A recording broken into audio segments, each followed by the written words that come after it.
আহলান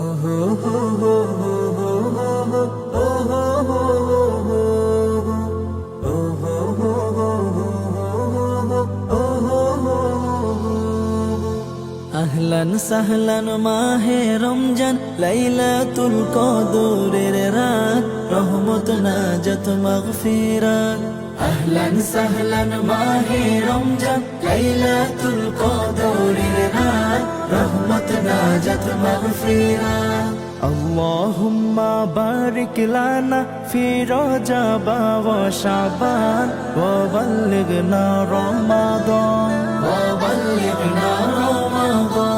রমজানের প্রথম দশকে আল্লাহর রহমত নাজিল হয়, দ্বিতীয় দশে মহান আল্লাহ মাগফিরাতে মগ্ন হয়, গুনাহ মাফে মগ্ন হয়। রমজানের প্রথম দশকে আল্লাহর রহমত নাজিল হয়, দ্বিতীয় দশে মহান আল্লাহ মাগফিরাতে মগ্ন হয়, গুনাহ মাফে মগ্ন হয়। শেষ দশকে পাপী বান্দা, শেষ দশকে পাপী বান্দা আযাব থেকে পায় নাজাত, রহমত নাজাত মাগফিরাত। আল্লাহুম্মা বারিক লানা ফি রজব ওয়া শাবান ওয়া বাল্লিগনা